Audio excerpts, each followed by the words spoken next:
All right, welcome back to another episode of Undisrupted. I'm Carl. Adam, I have a question for you, and that is, what device? Now, think about all the devices in the span of history of education. Any bit of, and it has to be technology. So I'm going to put that in there.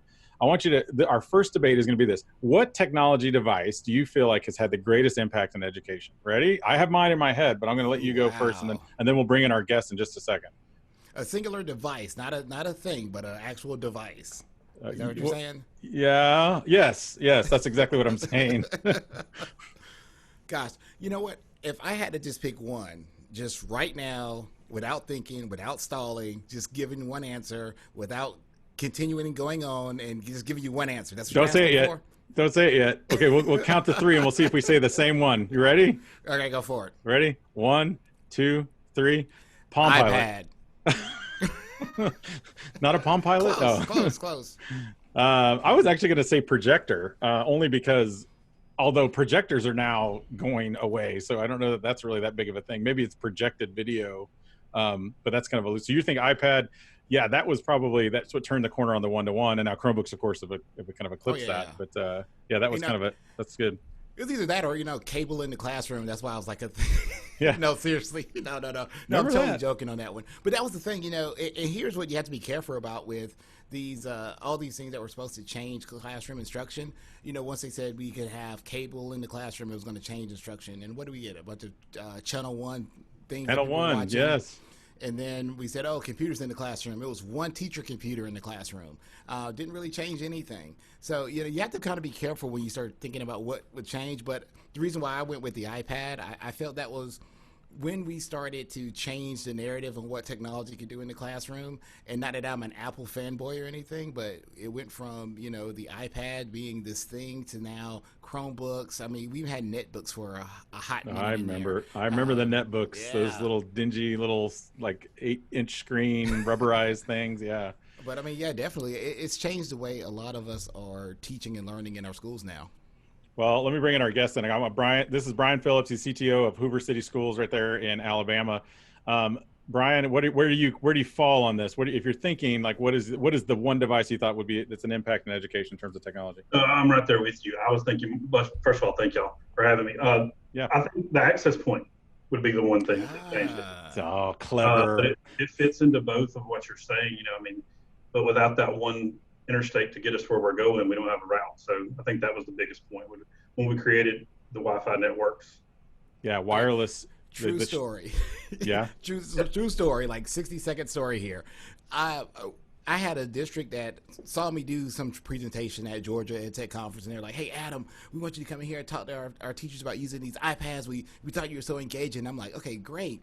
So I had it set up. It was going to be a Saturday training. I went in there, and they're like, "Well, here's our iPads." They had like 2 cases of iPads still in the box, Yeah. in the closet. And I was like, okay, well, we can't do any training yet. And I was like, okay, so what's your wireless information? What? Don't they They just had plug into the wall? no access points, no internet in the buildings, but they bought about 40 iPads and they wanted to use it in their district. So yeah, so definitely the access point changed the way we do things. I like that analogy too. You can have a bunch of cars, but if there's no road, right, where are you going to go? Yeah. Where we're going, we won't need roads. We won't need, well, eventually. Yeah, sure. It'll just be a I chip know in we got rid of the wire. Yeah. Yes. It's a chip in your brain. So we always like to start off with a serious, not so serious question. So Brian, this is for you, and this is near and dear to my heart. So I'm going to go and ask you this now: who has the best football players, Alabama or Texas? I think the proof's in the pudding, as they say. Yeah. When you go to the championships, and you get into the whole NFL players post, how many are there? I don't know that number, but I do think that right now Alabama has a little bit of a dynasty. And then recruiting in the past couple of weeks has come a long way. So my money went to the University of Alabama, so I will say them. Yeah, that's mine. Went to the University of Texas, so of course I'll say them. But I'm looking forward to watching Tecmo Bowl or whatever it's going to be this year, because I'll be surprised if we get to see anything live. But maybe we will. My wife once told me, she's like, if you ever want a cure, just tell the SEC they can't play football. They'll figure out a cure for this thing pretty quick. Somebody will for sure. And, Yeah. Brian, we have a lot of things in common, but we differ here because I'm like War Eagle. I know. Oh boy. Let's not get into that. All right, so when we look at this job, it's been a lot of crazy stuff going on right now. We were kind of talking about that before the podcast started, about how our plans have changed depending on where the pressure comes. But you can take this with what we're going through right now with the viral outbreak with COVID or social justice. But what big thing keeps you up at night in your position? So I've listened to all three podcasts that have been out at this point, and I've liked all their answers, and they're pretty similar. We're all thinking the same thing, but mine is, what does my team or what we do get in the way of education in the classroom? That's what keeps me up, is are we doing the right things to make this easier for our kids and for our teachers? And you worry about, I listened to one where you talked about security, cybersecurity. Yes, definitely worry about that. Worry about the inequity issues. Yes, we worry about that. But really, I mean, the teacher is the most important piece of this. Are we giving them what they need, or are we being a roadblock for them? Yeah, that's so clear. Like, you can't be the roadblock in this process, and it has to be that thing where, I think we talked about this before, you can't be the department of no. Where as soon as they think, when something makes it to technology, and then they're going to look at ways to circumvent technology. How can I get around you? Can I bring in my own hotspot into the district because you guys you're not letting me get to YouTube, or not letting me get to the things that I want my students to get in. And I know you do a lot of creative things in your district to kind of not be that roadblock. So do you have anything you want to elaborate on that you do to kind of ease that tension with some teachers or for me, I was a teacher and coach at one point, so I think that's my big win, is when they say, you don't know what I'm going through, I can say, yeah, I taught sixth grade. I taught this, I've done that. And just to remind them, I know they're the most important piece. Anytime I send an email, I talk about how great and valuable their time is, and we're here for them. It's a service thing. You have to say, we're here for you. How can we help? Let us know what we can do. Give them some value. I mean, I think that's the big deal. We do a lot, like you said, we try to do a lot of innovative and different things. But the first thing is, it's just like you got to build that relationship. You got to build a relationship, you got to build a team, and you've got to let them feel like they're part of that team and part of those discussions and the ideas and everything that come from that. Yeah, and speaking of those ideas, so we were talking also before the podcast about how a lot of schools are already deciding they're going to go virtual to start, which makes a lot of sense. So what are some things in this new normal that we got to get in every podcast? Ding, ding, ding. There it is again. In this new normal, what are some things you've seen in the classrooms that your teachers are using? What are some things you think that when this is all over, what are some things you think might stick? Like, hey, that's a pretty interesting idea. Maybe that's something we should continue to do in the classroom. Yeah, so I mean, you and I talked about that a little bit before we started. I mean, for 20 years we've been pushing these same ideas and trying to get to where we are. So the overnight of it and everything happening that way, the big piece for me is, it goes back to relationships again. I mean, it's going to be tougher now starting school than because we had kids for 6 months before we went to the other. So it's going to be, how do they build those relationships over the next 9 weeks? When you look at Meet and any Zoom, any of these video conferencing, we played with the Go Guardian conferencing tool today.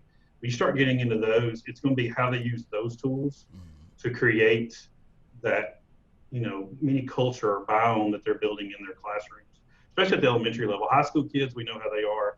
I have a 14-year-old that's going to the 9th grade. We know how they are. But still, they have to know that teacher cares. And building that relationship, using those tools is what's going to be important.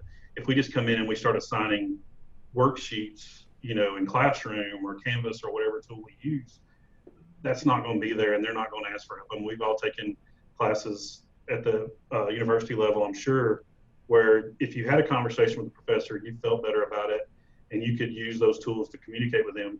But if they just assigned a Canvas course and said, work through this, it's pretty tough at times. Yeah, that's that big R. When we start talking about that, that rigor and all that stuff, it's like you can't have rigor without relationships. And so you kind of brought up something that takes me to what I'm thinking about, because as you mentioned, you are a former classroom teacher, coach. And we know this job is always about that growth, that learning, getting better. And how do you see this remote professional learning happening? And also, because we've always had some kind of remote professional learning, whether people did it or not, but now this is going to be the way things are going to happen. How do you see that happening? And also, are there different things that you have in mind to have that accountability piece as teachers are going through this professional learning? So yeah, I mean, when you come to what it looks like, it's going to look like different for every relationship that's there. And it's going to have to be individualized at some point. It's going to be tough to begin with. And when you get into measuring what that looks like and if it's effective or not, I mean, I can use an analogy of a speaker I heard one time. What does that look like? What's the ROI of your mother? You can't actually put a price tag on what your mama was and what that was to you. Your mom was everything to you. You can't put a price tag on what that was. I think this is going to be a lot the same thing. We can't say that this remote learning gave us these results. The results are just there, and you get there, you're there. You're going to have some teachers who knock this out of the park. We know that. You're going to have some teachers who struggle very hard. But even with a teacher that struggles very hard, we can't actually measure what that kid did or didn't do during this time frame. That's going to be hard to do. So it's going to be a seat of the pants thing. I mean, I hate to say that. And you start looking at standardized testing. Here's another word, standardized testing, and what that looks like. Yep. It's going to be hard over the next few years until we get to the new normal and what that is. So that whole thing, that reluctance too, I don't know if you've seen this with teachers, but I know obviously, like you just said, some teachers are just taking it and flying, right? They're just like, they've got this, they just kind of hit a switch and they're ready to roll. But there are some that are reluctant. And so, and this happens well before the COVID pandemic. I mean, I'm sure you've been in trainings where you train teachers where they come in and they're like, well, I don't do technology, right? Yeah, and that's one of my pet peeves. But at the same time, I like to turn back to them and say, like, so if a kid walks into your math classroom and says, I just don't do math, does that mean you're just not going to teach them, right? So what are some ways, what are some strategies you use to help staff kind of overcome that change, overcome and really be willing to try something different? I mean, the big deal is meet them where they're at. If they come in and they're looking at you and they're just glazed over after the first few seconds, you've got to back up and say, okay, what do you know? Where are we at? Where's the playing field start at? And you build them from there. So I go back to being a coach. I mean, I have coached kids with the state baseball who were natural and they knew what they were doing when they got to you. There are other kids that had never picked a ball up before. You got to know what you're dealing with and deal with them individually. It's the same way a relationship. For the teacher to look at me and go, I don't do this. Well, maybe you need to do something else. Because this is what it is now. This is our new normal. We teach this way. We are digital. So that's a tough pill to swallow, and I'm sure unions will get upset and everything in other states, but this is what we do. This is how we teach now. So, all right, Brian, I'm going to put you on the spot here. I'm going to throw a curveball in here. All right, 60 seconds or less. Okay, I want you to change the names to protect the innocent. but give me one of your stories on somebody that struggled overcoming. There are hundreds of them. I'll start with one that's a few years old, and everybody on my team will know who it is, so I'll try to be real vague. But when we first started going, we followed everybody else's lead to begin with iPads. And then I jumped on the Google world real quick. And we went to Chromebooks, and one of the very first trainings we were talking about saving to the cloud, and saving everything to the cloud. And finally, the cloud. Yeah, the 30 seconds, this teacher walks up and she goes, where is this cloud? And we tried to explain real quick that it was servers and other places. And she goes, so can I physically see this? And I'm like, no, you can't just walk outside and look up. I'm sorry. I had to be just sarcastic to her. But, people are just not understanding the world we're in today is so difficult for me. And I'm sure it is for both of you too, knowing where you come from. And I think it's a lot of time, it's like being a doctor or a mechanic, right? I always hear the analogy that we're like mechanics. It's like, oh, this is what's wrong, this is wrong. And a lot of times, and some of it's our fault because we kind of we know the language and the lingo so well that we fly through it. And then you realize like, wow, these people have not spent 10,000 hours learning and researching this stuff. So when we say all these things, they're going to look at us like, wait, what was that? So yeah, I've had similar stories that I'll have to share at a later date. But, yeah. That's a podcast all by itself. It will be. Yes, it will. So, when you look at all these things that are going on, we talked about helping staff overcome, because there's going to be a lot they're going to have to overcome, whether they've already decided to go virtual, whether it's in limbo, what's going to happen in the district.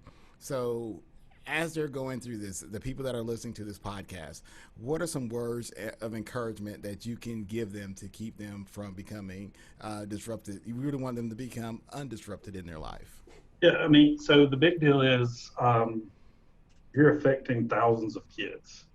You're changing the world as we live in. You got to realize that. No matter if you come from a complete technical background or you taught before, you are now an educator. It doesn't matter what your title is. You're a database admin, you're still an educator at some level. So you got to take that responsibility pretty serious. I mean, we always say on my team that we're looking out for Harrison, my son. So every decision we made is based on him. You got to look at that from every chair from now on. I mean, if it's your tech who's walking into a room, he's got to realize that those kids are why we're here. And you got to take a little bit of pride in that, that you are changing society one way or another. It may be just plugging a printer in, but that may be able to, that one moment may be the moment a kid looks at you and goes, I want to do that. Yeah. I mean, there's a lot of things there. And I listened to podcasts where you talked about women in technology. Same way. I mean, anybody goes into a classroom, there are people who look like you, feel like you, and I'm the pale male stale now, I'm the old white guy. But when you look around, there are other people around who don't look like me, who still want to do what I do. So you got to take that as a little bit of responsibility. So be thoughtful of that is the big part of that. Yeah, that's awesome. Because I know I've had my techs during computer science week where I tell, hey, we're going to postpone doing some tickets and I want you to work with some kids on coding. And it's amazing the smiles on their face, because normally, they're break fix guys going there, like you said, plug in a printer and they're out the room again. When they're sitting in a computer lab working with kids, they're like, wow, this is why I need to make sure everything's working right. Yeah. It's the aha moment. When they see why they do it and why it's important, it gives them self-worth as well. Oh, yeah. And it makes them better at what they do. Oh, yeah, definitely. And I've always said those positions, they could take higher paying jobs at companies, right? I mean, doing what they're doing for public education, it has to be about those extras, those intangibles. And I think part of it comes from your leadership, creating that kind of idea of family, and also that we're going to impact everybody. We're all educators. I love that idea. So, Bryan, tell us, where can we reach you? Where can we get a hold of you? Where can we follow your work? I mean, email's Bryan at Bryan Phillips, BRYANBRYNPHILLIPS.com. That's the easiest. Or at Bryan Phillips on Twitter. My webpage, I have other stuff there if you want to get me there, BryanPhillips.com. But that's me. Awesome. Well, thank you so much for joining us today, man, and appreciate the great conversations. Thank you for having us both. I mean, it was great. War Eagle. Uh-oh. Had to say it one more time at the end, the War Eagle. Okay. Well, there we go. Roll Tide, he says. This has been the Undisrupted podcast. Hook 'em, brought to you by Future Ready Schools. He's Adam. He's Carl. Remember, we're better together. And we're better undisrupted. This podcast is made possible by the generous support of Amazon Web Services.